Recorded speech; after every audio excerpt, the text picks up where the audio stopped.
नमस्कार बच्चों, स्वागत करती हूँ मैं आपका आज की इस वीडियो में। आप सब लोग को पता है कि नई 8 ग्रेड अभ्यास पुस्तिका आ गई हैं और मिल गई हैं, है ना। इनको भर करके स्कूल में जाके जमा करनी है। तो सामाजिक विज्ञान की कक्षा 8वीं की आज अपन किताब भरते हैं।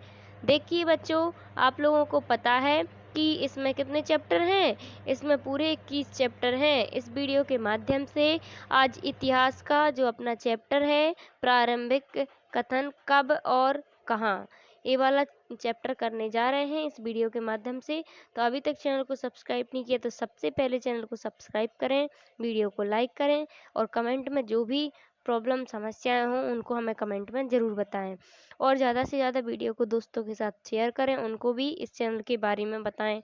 जैसे कि देख सकते हैं आप सब लोग, आज अध्याय 1 करना है, प्रारंभिक कथन कैसे कब और कहाँ। क्या नाम है? कैसे कब और कहाँ।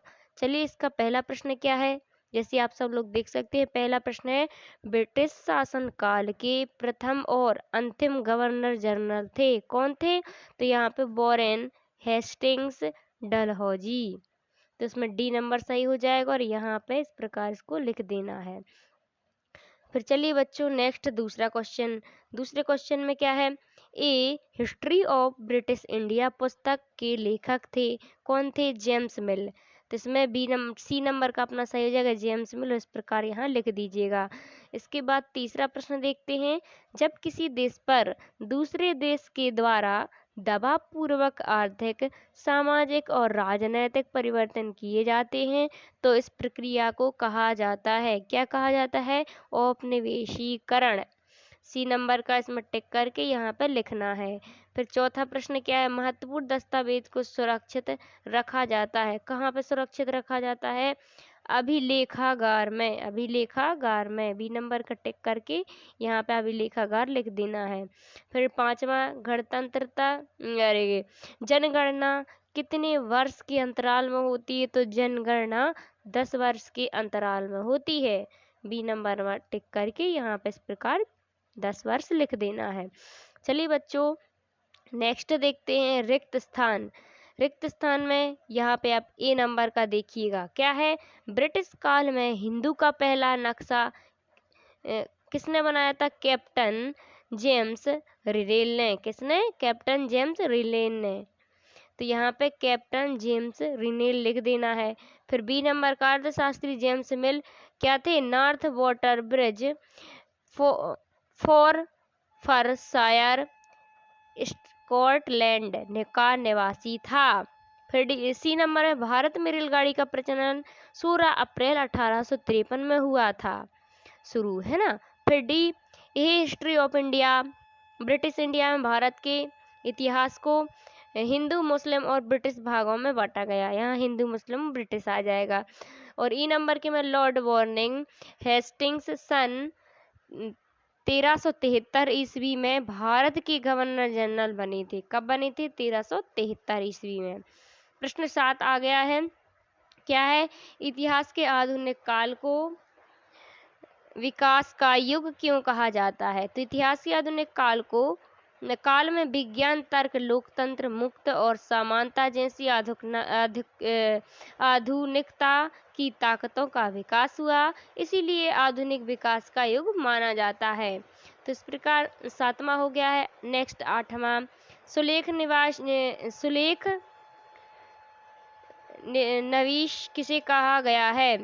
सुलेखनविश किसे कहा गया है? तो उत्तर में आ जाएगा, सुलेखनविश वे लोग होते थे जो बहुत सुंदर ढंग से चीजें लिखते हैं। फिर 9वां, अभिलेखाकार से आप क्या क्या देख सकते हैं? तो सरकारी दस्तावेज, प्राच्य अभिलेख, मानचित्र, गणमान्य व्यक्ति के निजी अभिलेख आदि लेखागार में देख सकते हैं। प्रश्न 10वां, इतिहास को तारीखों से क्यों जोड़ा जाता था? इतिहास को तारीखों से जोड़ सकते हैं। इस जोड़े को मुख्य कारण है किसी युद्ध और बड़ी बड़ी घटनाओं को, व्यवहारों को ही इतिहास माना जाता है।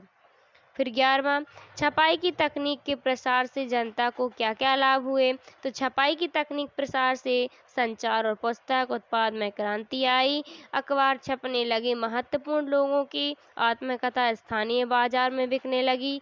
जनता विभिन्न मुद्दों पर परिचित होने लगी, जिससे ज्ञान का प्रसार हुआ। ठीक है, चलिए 12वां है, औपनिवेशीकरण से क्या आशय है। तो उत्तर में आ जाएगा, जब एक देश में दूसरे देश के दबद दबदबे से वह राजनीतिक, आर्थिक, सामाजिक और सांस्कृतिक बदलाव आते हैं, तो इस प्रक्रिया को औपनिवेशीकरण कहा जाता है। फिर 13वां, ब्रिटिश काल में रेलगाड़ी चलने से जनता को क्या लाभ हुए। तो आप यहाँ से देख सकते हैं, ब्रिटिश काल में रेलगाड़ी के संचालन से भारतीय जनता को कई महत्वपूर्ण लाभ हुए, जिनमें शामिल हैं यातायात की सुविधा, व्यापार और वाणिज्य में वृद्धि, सामाजिक और सांस्कृतिक संपर्क, औद्योगिकरण में मदद, सामाजिक सुधार को प्रोत्साहन, आपातकालीन सेवाओं में सुधार।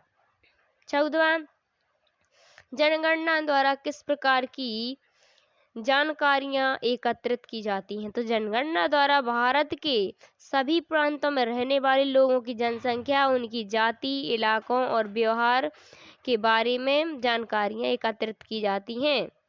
15वां, जेम्स द्वारा अपनी किताब के मुख्य रूप से किन बातों को उल्लेख किया गया है। तो जेम्स मिल ने अपनी किताब की हिस्ट्री ऑफ ब्रिटिश इंडिया में भारत के इतिहास की हिंदू मुस्लिम ब्रिटिश काल में विभाजित किया है। साथ ही उनका मानना था कि अंग्रेजों को सारी भूभाग पर कब्जा कर लेना चाहिए, ताकि भारतीय जनता को ज्ञान और सुखी जीवन प्राप्त किया जा सके। फिर इसके बाद 16वां प्रश्न, औपनिवेशिक शासन के दौरान सर्वेक्षण के क्या उद्देश्य थे। तो औपनिवेशिक शासन के दौरान सर्वेक्षण का मुख्य उद्देश्य था कि किसी देश पर अच्छी तरह शासन चलाने के लिए उसको सही ढंग से जानना जरूरी होता है। 19वीं सदी की शुरुआत तक पूरे देश का नक्शा तैयार करने के लिए बड़े बड़े सर्वेक्षण किए जाने।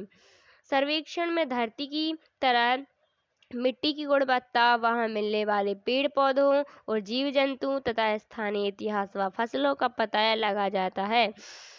अंग्रेजों की राय में किसी इलाके का शासन चलाने के लिए इन सारी बातों को जानना जरूरी था। तो इस प्रकार आप देख सकते हैं कि जो अपनी सामाजिक विज्ञान थी, उसके अपन ने पार्ट 1 था जो, उसको कंप्लीट कर लिया है सोशल साइंस का। मिलते हैं नेक्स्ट वीडियो में पार्ट 2 में, जिसका नाम है व्यापार से साम्राज्य तक कंपनी की सत्ता स्थापित होती है ना। इस चैप्टर में मिलते हैं बच्चों। तो अभी तक चैनल को सब्सक्राइब नहीं किया तो सबसे पहले चैनल को सब्सक्राइब करें, वीडियो को लाइक करें, ज़्यादा से ज़्यादा वीडियो को अपने दोस्तों के साथ शेयर करें। ठीक है, मिलते हैं नेक्स्ट वीडियो में बच्चों, तब तक के लिए थैंक यू।